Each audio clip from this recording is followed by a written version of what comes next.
Hello, viewer. What another interesting time, to be with you again. Remember, the program is Moments with Marcus Akure. In our last edition, we did talk about Nugget 1 to 4, where we said Nugget 1 has to do with writing down the plan. Nugget 2 is setting time limits for actualization of this plan.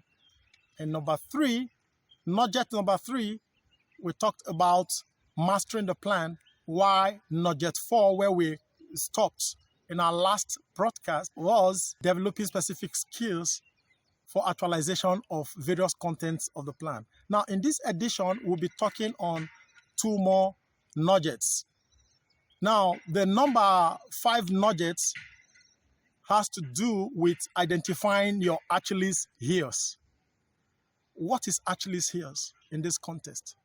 It represents various obstacles or hindrances that can affect or work against the manifestation of this great plan you have. Remember, I said in our initial broadcast that your plan is a journey and you must see it as such.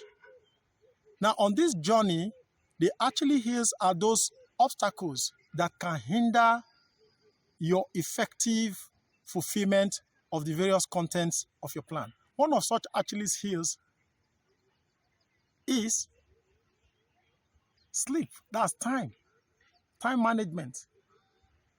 What do you do? How much hours do you dedicate to sleep?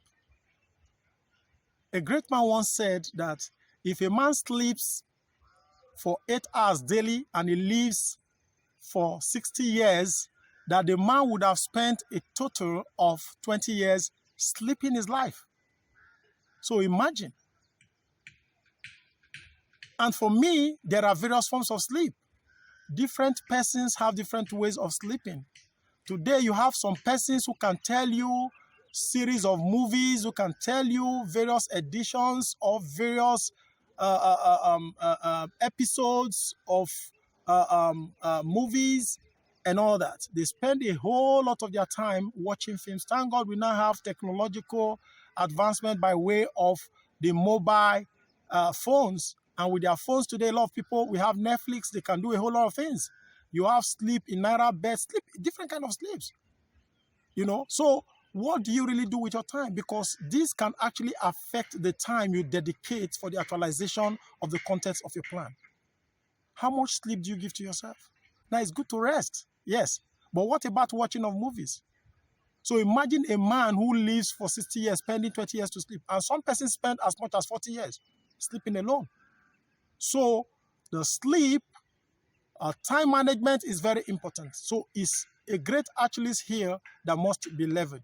Now, I want to talk about 3 F's, dangerous F's that we must be very careful of, because these F's can make or mar us. F number 1 under these Achilles heels, which could represent great Achilles heels and hindrances to our plans. F number 1 is friends. Who are your friends? Now, if you actually take your plan seriously and you are interested in manifesting your plan, then you should be interested in rejigging the list of your relationship. You have to rejig the list. There are a lot of relationships and a lot of friends that will have to give way for your plans to manifest. There are certain characters, certain kind of behavior, for instance, we have decided to change. Imagine you saying you don't want to do alcohol as a New Year resolution. You don't want to do smoking as a New Year resolution. How can it manifest when all you have around you as friends are chain smokers and alcohol addicts? So you have to take a decision to rejig your friends list. Sometimes when I talk about rejigging friends list, there's absolute rejigging and there's partial rejigging. Now, by absolute rejigging is cutting off such friends completely, in order to preserve your baby. I refer to your plan as your baby as well because it's very important. That's absolute rejigging. You're cutting off the friend totally because the friend has zero value to contribute to you. But the partial rejigging is looking out for the qualities in the friend that is instructive to your plans and absorbing it and minusing or subtracting the parts that doesn't, hold any good for your plan. That is what I refer to as partial read. So because sometimes when you say I hate somebody, you don't hate people, you hate attitude or character in them. So some persons cannot be bad entirely. So there are some good parts in them that you have to, that might be instructive to you, which you take. Then there are some parts you might have to rework yourself. It's about you reworking yourself, not really about the friend at times. But one thing you must understand in relationship is that influence is an important part of relationship. And there's a magnetic force in relationship that influences one person on the other side, to the other side, so to speak. Now, it's either you are the one influencing your friend or your friend is influencing you. But what's most important is why or whether the influence is positive in nature. So you ask yourself, if you must change certain kind of characters, certain kind of attitudes or behavior, if you must achieve certain kind of plans you desire to achieve, then not every friend can fly with you. And I want you to understand today that not everybody holding luggage or you find in a bus stop is actually traveling. That is the truth. So you must choose those you are running with, those who are running with you, because your friends, to a large extent, determines what follow you. Those you follow determines what follow you. So the friends can actually act as Achilles heel to the manifestation of your plan if you are not careful. So you have to change so many friends, absolutely or partially. Very important. Now, F number 2 is family. Yes, the family unit is very important. It could be extended or immediate family. Thank God the family is part of the plan. You have plans for your family? Yes, you have plans for your children, your wife, and all that. They are important part of you, but you must spell it out clearly in such a manner that it doesn't affect the grand plan. You must effectively allocate your available time and resources in such a manner that family activities do not encroach on it. Let's take a very good example. For instance, you have plans that, you'll be taking your kids out twice in a month for 2022. And you set target for yourself that is going to be every last 2 Sundays of the month. So you have it spelled out in your plan.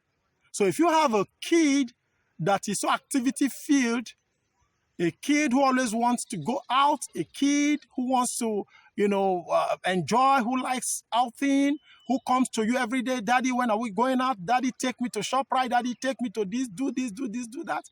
You say, no, daughter, no, son, because it's not in the plan. You have it spelled out in the plan. You have other activities in your plan that you have to dedicate time to achieve. So you must define it. Define your relationship with your wife, define your relationship with your children, and even your extended family could constitute a very big Achilles heel. It's not every battle you fight, because the calls will keep coming from the other side, coming from your extended family, coming from the village. You have different kind of calls. Like my mentor, Apoki, always say, they will call you from the village, Umuto has fallen from top of coconut. Umuto fall from on top of coconut. He not fall break waist, he fall on top of Soja Mutu. That's double wala. Now you go treat Umuko and you go also repair Soja Mutu.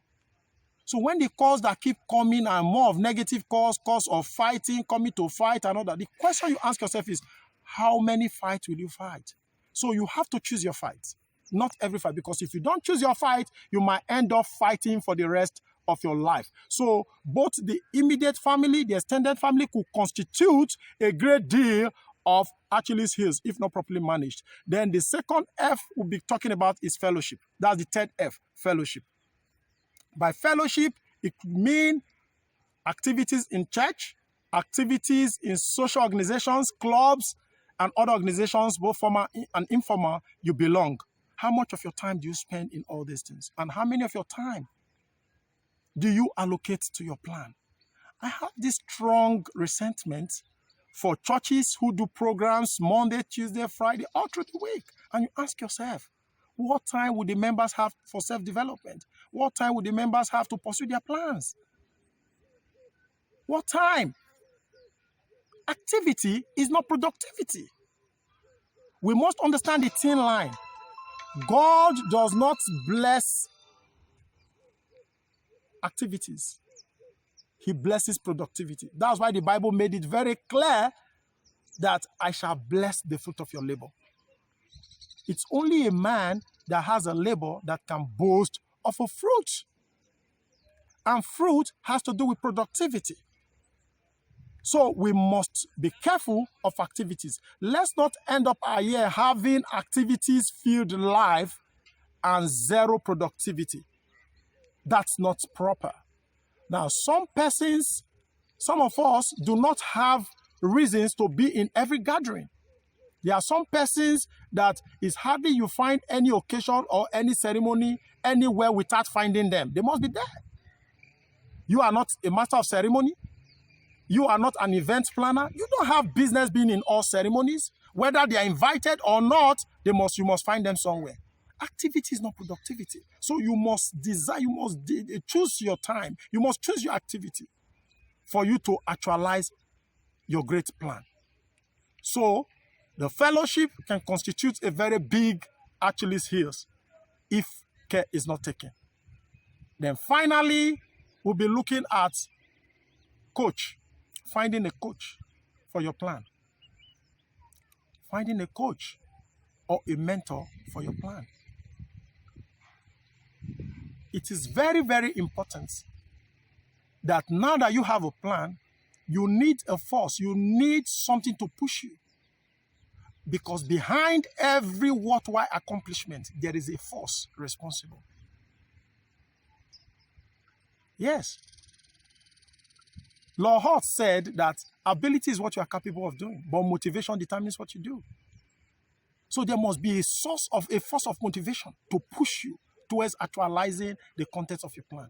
And that is the gap or the vacuum that a mentor or a coach will do for you. Now, there are two types of motivation. You have the intricate motivation and the extricate motivation. The intricate motivation is that motivation that comes from within, while the extricate comes from without, from outside.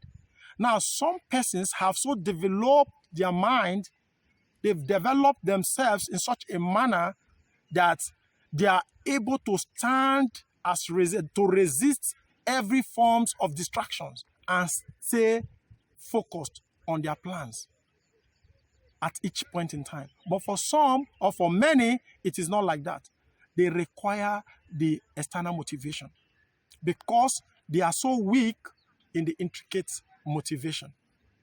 Now, your wife could be a very good coach in this regard. Imagine your wife, each time you wake up in the morning, coming to you to say, baby, have you read the 10 pages you promised or you have in your plans daily? Imagine your wife coming to you each time you pick up a bottle of an alcohol drink to take to say, honey, no, drop that, for it's not part of the plan. Just imagine that. Or imagine you taking up a cigarette to put in your mouth and your wife takes it from you and say, baby, it is not part of the plan. So your wife becomes a force propelling or a watchdog between you and your plan. Because as a coach or mentor, a copy of a plan, we have to be with her. You could also have a mentor out there who holds a copy of your plan, who can check on you daily, weekly, or monthly to know how much progress you're making with your plan. So that is the vacuum the coach feels. So everybody needs that motivation to actualize the contents of their plans. I think we'll be ending here today in this very edition. I'll advise or ask that you subscribe to my YouTube page if you like the broadcast that is coming to you via this channel. Kindly subscribe to my YouTube page to follow me and advise or encourage your friends to do same. Thank you so much. Till we meet in our next edition, I remain Marcus Ikure, your friend. God bless you.